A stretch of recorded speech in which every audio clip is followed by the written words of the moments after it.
ಆತ್ಮನಃ ಪ್ರತಿಕೂಲಾನಿ ಪರೇಶಾಂ ನ ಸಮಾಚರೇತ್. ತನ್ನಂತೆ ಪರರ ಬಗೆದೊಡೆ ಅಂತ ಹೇಳ್ತಾರೆ ನೋಡಿ, ಇದು ಕೂರ್ಮಪುರಾಣ ಹೇಳಿದ ಮಾತು. ಕೂರ್ಮಪುರಾಣ ಹೇಳುತ್ತೆ, ಆತ್ಮನಃ ಪ್ರತಿಕೂಲಾನಿ ಪರೇಶಾಂ ನ ಸಮಾಚರೇತ್. ಯಾವುದು ಮಾಡುವುದರಿಂದ ತನಗೆ ಕಷ್ಟವಾಗುತ್ತೆ ಅಂತ ಗೊತ್ತಿದೆ ಅದೇ ಕೆಲಸವನ್ನು ಇನ್ನೊಬ್ಬರಿಗೆ ಮಾಡಬೇಡ. ನಾನು ಹೀಗೆ ನಡ್ಕೊಂಡ್ರೆ ನನಗೆ ಕಷ್ಟ, ಹೀಗಿದ್ದರೆ ನನಗೆ ದುಃಖ, ನನಗೆ ಗೊತ್ತಿದೆ. ಹಾಗಾದರೆ ಅದನ್ನು ಇನ್ನೊಬ್ಬರಿಗೆ ಮಾಡಬೇಡ. ಯಾಕೆ? ಅದು ನಿನಗೆ ದುಃಖ ಆಗುವುದಾದರೆ ಅದೇ ಕೆಲಸದಿಂದ ಅವರಿಗೆ ದುಃಖ ಆಗುತ್ತಾ? ಇಲ್ಲೋ? ಆಗುತ್ತೆ. ಹಾಗಾಗಿ ಅದನ್ನು ಮಾಡಬೇಡ ಅಂತಾರೆ. ತನ್ನಂತೆ ಇನ್ನೊಬ್ಬರನ್ನು ತಿಳಿದುಕೋ, ದುಃಖವನ್ನು ಕೊಡುವ ಕೆಲಸವನ್ನು ಮಾಡಬೇಡ. ಮತ್ತು ಹೇಳ್ತಾರೆ, ನಚ ಆತ್ಮಾನಂ ಪ್ರಶಂಸೆಯಿತ್, ತನ್ನನ್ನು ತಾನು ಪ್ರಶಂಸೆ ಮಾಡಿಕೊಳ್ಳಬಾರದು ಅಂತ. ಪರನಿಂದಾಂಚ ವರ್ಜಯಿತ್, ಇನ್ನೊಬ್ಬರನ್ನ ಬೈಬೇಡ, ನಿನ್ನನ್ನು ನೀನು ಪ್ರಶಂಸೆ ಮಾಡಿಕೊಳ್ಳಬೇಡ ಅಂತಾರೆ. ನಮಗೆ ಇವು ಎರಡು ಬಿಟ್ಟರೆ ಮತ್ತೊಂದು ಬರೋದೇ ಇಲ್ಲ. ಒಂದಾ ನಮ್ಮನ್ನು ನಾವು ಸ್ತೋತ್ರ ಮಾಡಿಕೊಳ್ಬೇಕು, ಇಲ್ಲ ಇನ್ನೊಬ್ಬರನ್ನ ಬೈತಾ ಇರಬೇಕು. ಇವು ಎರಡು ಬಿಟ್ಟರೆ ಬರೋದೇ ಇಲ್ಲ ನಮಗೆ ಮಾತು. ಆತ್ಮ ಪ್ರಶಂಸೆ ಅಂತಂದರೆ ಆತ್ಮಹತ್ಯೆಗೆ ಸಮ ಅಂತ ಹೇಳಿದ್ದಾರೆ. ಆತ್ಮಹತ್ಯೆಗೆ ಸಮ. ದೊಡ್ಡವರನ್ನು ಮತ್ತೊಬ್ಬರನ್ನು ನಿಂದನೆ ಮಾಡಿದರೆ ಅವರನ್ನು ಕೊಂದಂತೆ ಹೌದು ಅಂತಾರೆ. ಒಂದೇ ನಿಮಿಷದಲ್ಲಿ ಒಂದು ಕಥೆ ನಿಮಗೆ ನೆನಪು ಮಾಡಿಕೊಡುತ್ತೇನೆ. ಮಹಾಭಾರತದ ಯುದ್ಧ ಪರ್ವ, ಯುದ್ಧ ನಡೀತಾ ಇರುವಂತಹ ಸನ್ನಿವೇಶದಲ್ಲಿ ಕರ್ಣನನ್ನು ಕೊಂದೇ ಬಿಟ್ಟನೇನೋ ಅರ್ಜುನ ಅಂತ ಭಾವಿಸಿದ್ದ ಧರ್ಮರಾಜ, ಆದರೆ ಇನ್ನೂ ಕೊಂದಿರಲಿಲ್ಲ. ಆ ಕ್ಷಣಕ್ಕೆ ಕೃಷ್ಣ ಅರ್ಜುನ ಧರ್ಮರಾಜನ ಬಳಿಗೆ ಬರುತ್ತಾರೆ. ಧರ್ಮರಾಜ ತಿಳಿದುಕೊಂಡಿದ್ದ ಕೊಂದು ಬಂದ ಕರ್ಣನನ್ನ ಅಂತ, ಆದರೆ ಕೊಂದು ಬಂದಿಲ್ಲ, ಹಾಗೆ ಬಂದಿದ್ದಾನೆ. ಆ ಸಂದರ್ಭದಲ್ಲಿ ಧರ್ಮರಾಜನಿಗೆ ಭಯಂಕರ ಸಿಟ್ಟು ಬರುತ್ತೆ. ಆಗ ಅರ್ಜುನನನ್ನು ಬೈತಾನೆ, ನಿನ್ನ ಕೈಲಿ ಆಗೋದಿಲ್ಲ ಕೆಲಸ ಮಾಡಲಿಕ್ಕೆ, ಗಾಂಡೀವವನ್ನು ಎತ್ತಿ ಇನ್ನೊಬ್ಬರ ಕೈಯಲ್ಲಿ ಕೊಡು, ಕೃಷ್ಣನ ಕೈಯಲ್ಲಿ ಕೊಡು, ಮತ್ತೊಬ್ಬರ ಕೈಯಲ್ಲಿ ಕೊಡು, ಅವರು ಹೋಗಿ ಮಾಡಿ ಬರಲಿ ಅಂತ. ಆಗ ಅರ್ಜುನ ಅಂತಾನೆ, ಇಲ್ಲ, ಗಾಂಡೀವವನ್ನು ಇನ್ನೊಬ್ಬರ ಕೈಯಲ್ಲಿ ಕೊಡುವಂತೆ ಹೇಳ್ತಾರೆ ಯಾರೋ ಅವರನ್ನು ಕೊಂದು ಬಿಡುತ್ತೇನೆ ಅಂತ ಪ್ರತಿಜ್ಞೆ ಮಾಡಿದ್ದಾನಂತ ಅರ್ಜುನ. ಗಾಂಡೀವವನ್ನು ಬಿಟ್ಟು ಬಿಡು ಅಂತ ಯಾರಂತಾರೆ ಅವರನ್ನು ಕೊಂದು ಬಿಡುತ್ತೇನೆ ಅಂತ ಹೇಳಿದ್ದಾನಂತೆ ಅರ್ಜುನ. ಅದಕ್ಕೆ ಅರ್ಜುನ ಅಂದ, ಹಾಗಾದರೆ ಅವರನ್ನು ಕೊಂದು ಹಾಕಿಬಿಡುತ್ತೇನೆ. ಪ್ರತಿಜ್ಞೆ ಮಾಡಿದ್ನಲ್ಲ, ಪ್ರತಿಜ್ಞೆಯ ನಿಮಿತ್ತದಂತೆ ಧರ್ಮರಾಜನನ್ನು ಕೊಲ್ಲಬೇಕು ಅಂತ ಖಡ್ಗವನ್ನು ತಗೊಂಡ. ಕೃಷ್ಣ ಅಂದ, ಏನು ಮಾಡ್ಲಿಕ್ಕೆ ಹೊರಟಿದೆಯೋ? ಹಾಗೆಲ್ಲ ಮಾಡೋದಲ್ಲ. ಇಲ್ಲ, ಮತ್ತೆ ಪ್ರತಿಜ್ಞೆ. ಅದಕ್ಕೆ ಕೃಷ್ಣ ಅಂದನಂತೆ, ಬೈದು ಬಿಡು ನಿಮ್ಮ ಅಣ್ಣನನ್ನ ಅಂತ. ನಿಮ್ಮ ಅಣ್ಣನನ್ನು ಬೈದು ಬಿಡು, ಬೈದರೆ ಇನ್ನೊಬ್ಬರನ್ನು ಅವರನ್ನು ಕೊಂದಂತೆ ಇದೆ ಅಂತ. ಆಗ ಕೃಷ್ಣ ಅರ್ಜುನನಿಂದ ಬೈಸಿದ, ಧರ್ಮರಾಜನನ್ನು ಬಯಸ್ತಾನೆ. ಬೈದದ್ದೆಲ್ಲ ಮುಗೀತು. ನಿನ್ನ ಮಾತು ಕೇಳಿದ್ದಕ್ಕೆ ವನವಾಸ ಮಾಡಬೇಕಾಯ್ತು, ಅಜ್ಞಾತವಾಸ ಮಾಡಬೇಕಾಯ್ತು, ನಿನ್ನ ಮಾತು ಕೇಳಿದ್ದಕ್ಕೆ ಇಷ್ಟೆಲ್ಲ ಕೆಟ್ಟು ಹೋದ್ವಿ ನಾವು, ಎಲ್ಲ ಬೈದಾಯಿತು. ಬೈದಾದ ಮೇಲೆ ಆಯ್ತನಪ್ಪ ಅರ್ಜುನ ಅಂದ ಕೃಷ್ಣ. ಹೌದಾ, ಆಯಿತು, ಆದರೆ ಅಣ್ಣನನ್ನು ಬೈದುಬಿಟ್ಟೆ, ಕೊಂದುಬಿಟ್ಟೆ, ನಾನು ಹೇಗೆ ಬದುಕೋದು? ನಾನು ಸತ್ತು ಹೋಗಿಬಿಡುತ್ತೇನೆ ಅಂತ ತಾನು ಸಾಯ್ಲಿಕ್ಕೆ ತಯಾರಾದ. ಆಗ ಕೃಷ್ಣ ಅಂದ, ನೀನು ಸಾಯ್ಬೇಕಾ? ತಡಿ ಒಂದು ನಿಮಿಷ, ನಿನ್ನನ್ನು ನೀನು ಸ್ತೋತ್ರ ಮಾಡಿಕೊಂಡ್ಬಿಡು, ಅದು ನಿನ್ನನ್ನು ಕೊಂದುಕೊಂಡಂತೆ. ಕೊಂದುಕೊಳ್ಳುವುದು ಅಂದರೆ ಏನು, ಇನ್ನೊಬ್ಬರನ್ನು ಕೊಲ್ಲುವುದು ಅಂದರೆ ಏನು, ಎರಡನ್ನೂ ಕೃಷ್ಣ ಮಾಡಿ ತೋರಿಸಿದ್ದಾನೆ. ನಿರ್ಣಯದಲ್ಲಿ ಆಚಾರ್ಯರು ಹೇಳ್ತಾರೆ. ಅದನ್ನೇ ಕೂರ್ಮಪುರಾಣ ಹೇಳೋದು, ನಚ ಆತ್ಮಾನಂ ಪ್ರಶಂಸೇತ್, ತನ್ನನ್ನು ತಾನು ಪ್ರಶಂಸೆ ಮಾಡಿಕೊಳ್ಳುವುದಲ್ಲ, ಪರನಿಂದಾಂಚ ವರ್ಜಯೇತ್, ಪರರ ನಿಂದನೆಯನ್ನು ಕೂಡ ಮಾಡುವುದಲ್ಲ. ಎಂದಿಗೂ ವಿವಾದವನ್ನು ನಮ್ಮ ಜನರ ಜೊತೆಯಲ್ಲಿ ಮಾಡಬಾರದು ಅಂತಾರೆ. ಇನ್ನೊಬ್ಬರ ಜೊತೆಯಲ್ಲಿ ಏನಾದರೂ ಆಗಲಿ ಅದನ್ನು ಮಾಡಬೇಕು ಅಂತಲ್ಲ, ಆದರೆ ಯಾರ ಜೊತೆಯಲ್ಲಿಯೂ ವಿವಾದ ಸರಿಯಾದದ್ದಲ್ಲ.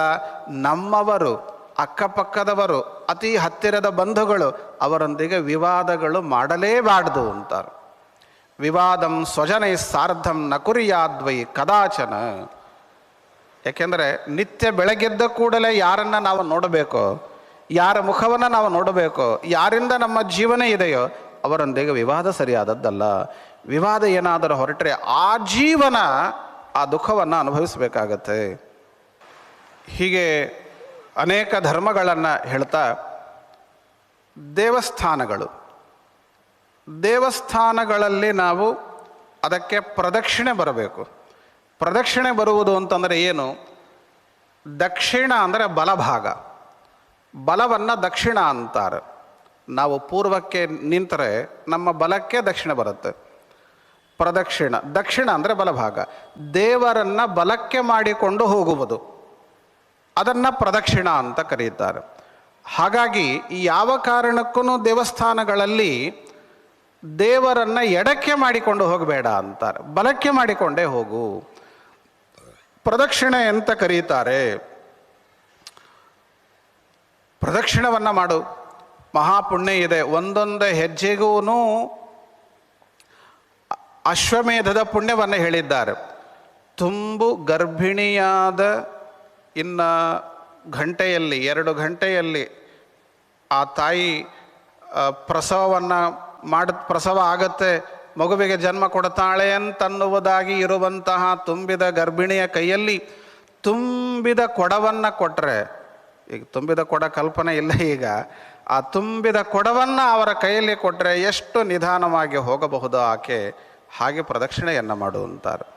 ಶ್ರೀಮದ್ ಆನಂದ ತೀರ್ಥ ಭಗವತ್ಪಾದರು ಮಗುವಾಗಿರುವಾಗ ಅನಂತೇಶ್ವರನಿಗೆ ಪ್ರದಕ್ಷಿಣೆ ಹಾಕಿದ ದೃಷ್ಟಾಂತವನ್ನು ಸುಮಧ್ವ ವಿಷಯದಲ್ಲಿ ಹೇಳಿದ್ದನ್ನು ನಾವು ಕಾಣುತ್ತೇವೆ.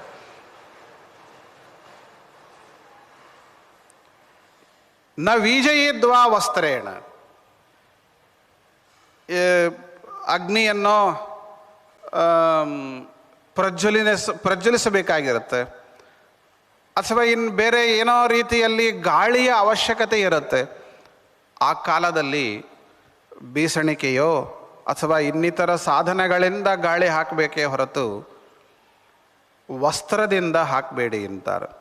ವಸ್ತ್ರದಿಂದ ಗಾಳಿ ಹಾಕುವುದು ಯೋಗ್ಯವಾದ ಆಚರಣೆಯಲ್ಲ ಅಂತಾರವರು. ನ ವಿಜಯೇದ್ವಾ ವಸ್ತ್ರೇಣ ನ ದೇವಾಯತನೇ ಸ್ವಪೇ, ದೇವಸ್ಥಾನಗಳಲ್ಲಿ ಮಲಗತಕ್ಕದ್ದಲ್ಲ ಅಂತಾರೆ. ದೇವಸ್ಥಾನಗಳಿರುವುದು ಜಪತಪಗಳನ್ನು ಮಾಡಲಿಕ್ಕೆ, ನಿದ್ದೆ ಮಾಡಲಿಕ್ಕೆ ಅಲ್ಲ ದೇವಸ್ಥಾನಗಳು ಅಂತ. ನೈಕೋಧ್ವಾನಂ ಪ್ರಪದ್ಯೇತ್, ವಿದುರು ಕೂಡ ಈ ಮಾತನ್ನು ಹೇಳಿದ್ದಾನೆ ವಿದುರ ನೀತಿಯಲ್ಲಿ. ಅಧ್ವಾನಂ ಅಂದರೆ ಮಾರ್ಗವನ್ನು ಒಬ್ಬನೇ ಕ್ರಮಿಸುವುದಲ್ಲ ಅಂತ. ಒಂದು ಊರಿಂದ ಇನ್ನೊಂದು ಊರಿಗೆ ಹೋಗುವಾಗ, ಪ್ರಾಚೀನ ಕಾಲದಲ್ಲಿ ಏನಾಗ್ತಾ ಇತ್ತು, ನಡೆದೇ ಹೋಗುವವರು ಅಥವಾ ಎತ್ತಿನ ಗಾಡಿಗಳನ್ನು ಮಾಡಿಕೊಂಡು ಹೋಗೋರು ಅರಣ್ಯದಲ್ಲಿ ಪ್ರಯಾಣ ಮಾಡಬೇಕಾದ ಪ್ರಸಂಗ ಬರುತ್ತೆ. ಅಂತಹ ಕಾಲದಲ್ಲಿ ಒಬ್ಬರೇ ಪ್ರಯಾಣ ಮಾಡುವುದು ಸೂಕ್ತ ಅಲ್ಲ, 10 ಜನ ಸೇರಿ ಪ್ರಯಾಣವನ್ನು ಮಾಡಬೇಕು ಅಂತಾರೆ. ಹಾಗೆ ಇಲ್ಲಿಯೂ ಕೂಡ ನೈಕೋಧ್ವಾನಂ ಪ್ರಪದ್ಯೇತ್ ನಾಧಾರ್ಮಿಕ ಜನೈಸ್ಸಹ,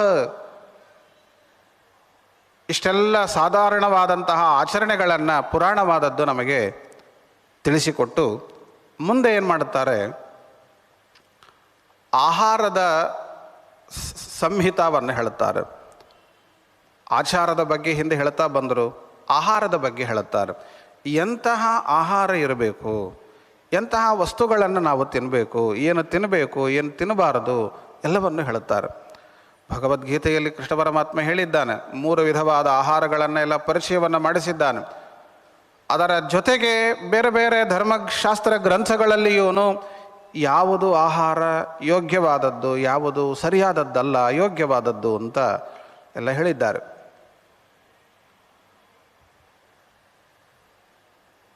ಯೋಗ್ಯನ ಅನ್ನವನ್ನು ಸ್ವೀಕಾರ ಮಾಡು, ಅಯೋಗ್ಯನ ಅನ್ನವನ್ನು ತಿನ್ನಬೇಡ ಅಂತ ಇದು ಮೊದಲ ಮಾತು ಪುರಾಣ ಹೇಳೋದು.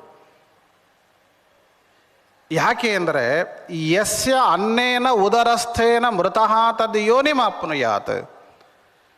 ನಾನು ನಿನ್ನೆ ಹೇಳಿದೆ, ಯಾವ ರೀತಿಯ ಅನ್ನವೋ ಆ ರೀತಿಯ ಮನಸ್ಸು ಅಂತ. ಅಶಿತಂ ಅನ್ನಂ ತ್ರೇಧಾ ವಿಧೀಯತೆ, ತಿಂದ ಅನ್ನ 3 ರೀತಿಯಲ್ಲಿ ವಿಕಾರ ಆಗ್ತದೆ. ಸ್ಥೂಲ ಭಾಗ ಅದು ಹೊರಗೆ ಹೋಯಿತು, ಮಧ್ಯದ ಭಾಗ ಮಾಂಸವಾಗಿ ವಿಕಾರವನ್ನು ಹೊಂದಿತು, ಅದರ ಸೂಕ್ಷ್ಮ ಭಾಗವೇನೆ ಮನಸ್ಸಾಗುತ್ತೆ, ಮನಸ್ಸಿಗೆ ಕಾರಣವಾಗ್ತದೆ. ಆದ್ದರಿಂದ ಶುದ್ಧವಾದ ಪವಿತ್ರವಾದ ದೇವರಿಗೆ ನಿವೇದಿತವಾದ ಯೋಗ್ಯನ ಅನ್ನವನ್ನು ಊಟ ಮಾಡು ಅಂತಾರೆ.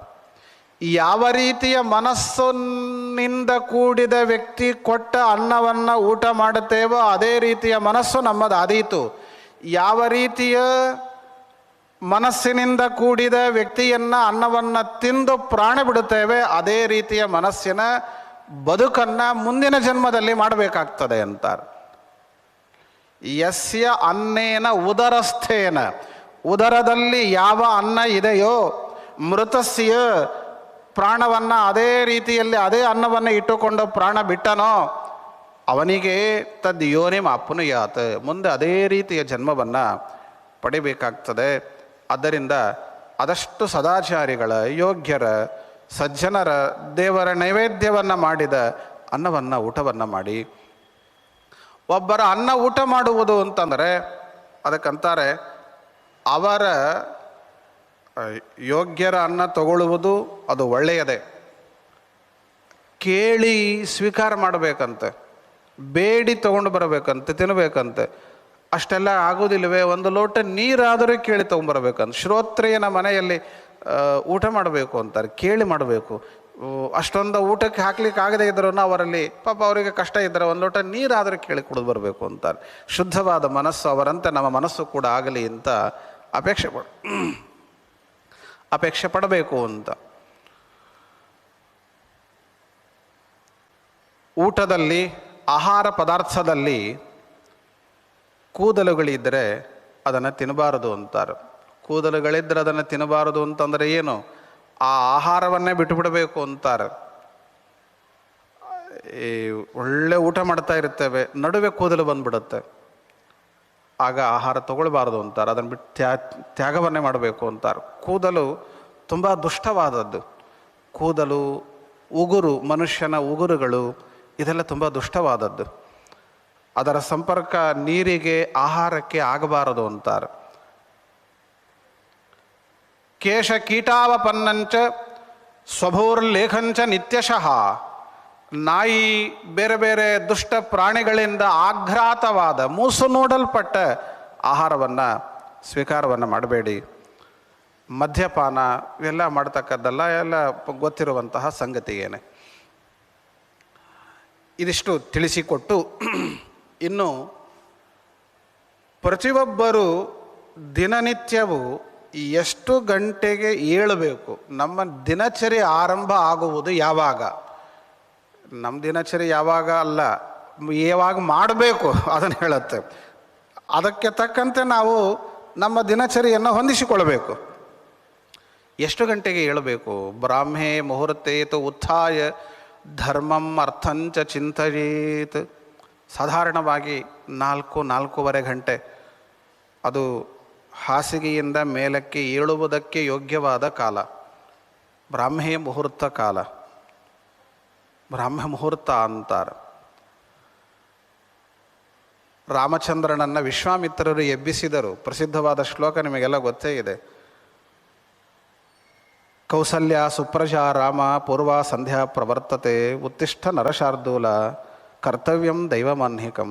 ರಾಮಚಂದ್ರ ಹೇಳಪ್ಪ, ಸೂರ್ಯೋದಯ ಆಗಲಿಕ್ಕಿದೆ, ಆಹ್ನಿಕ ಮಾಡಬೇಕು, ಸಂಧ್ಯಾ ಮಾಡಬೇಕಿದೆ, ದೈವ ಮಾನ್ಹಿಕಂ, ಏಳು ಮೇಲೆ ಅಂತ ವಿಶ್ವಾಮಿತ್ರರು ಎಬ್ಬಿಸ್ತಾರೆ. ದೇವರಿಗೆ ನಿದ್ದೆ ಇಲ್ಲ, ಅದೆಲ್ಲ ಬೇರೆ ಕಥೆ. ನಾವು ಮಕ್ಕಳನ್ನು ಎಬ್ಬಿಸುವುದೇ 8 ಗಂಟೆ ಮೇಲೆ.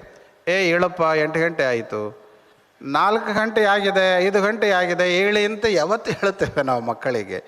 ಅದು ಎಬ್ಬಿಸುವುದು ಕೂಡ ಬೇರೆದಕ್ಕೆ ಟೈಮ್ ಆಯಿತು, ತಿಂಡಿಗೆ ಟೈಮ್ ಆಯಿತು, ಮತ್ತೊಂದಕ್ಕೆ ಟೈಮ್ ಆಯಿತು ಅಂತ ಎಬ್ಬಿಸ್ತೇವೆ ಹೊರತು ಸಂಧ್ಯಾವಂದನೆ ಮಾಡಬೇಕು, ಟೈಮ್ ಆಯಿತು, ಸೂರ್ಯೋದಯ ಆಯಿತು, ಅಷ್ಟರೊಳಗೆ ಹೇಳಬೇಕು, ಸಾರಿಗೆ ಕೊಡಬೇಕು, ಇದು ಇಲ್ಲೇ ಇಲ್ಲ ನಮ್ಮಲ್ಲಿ.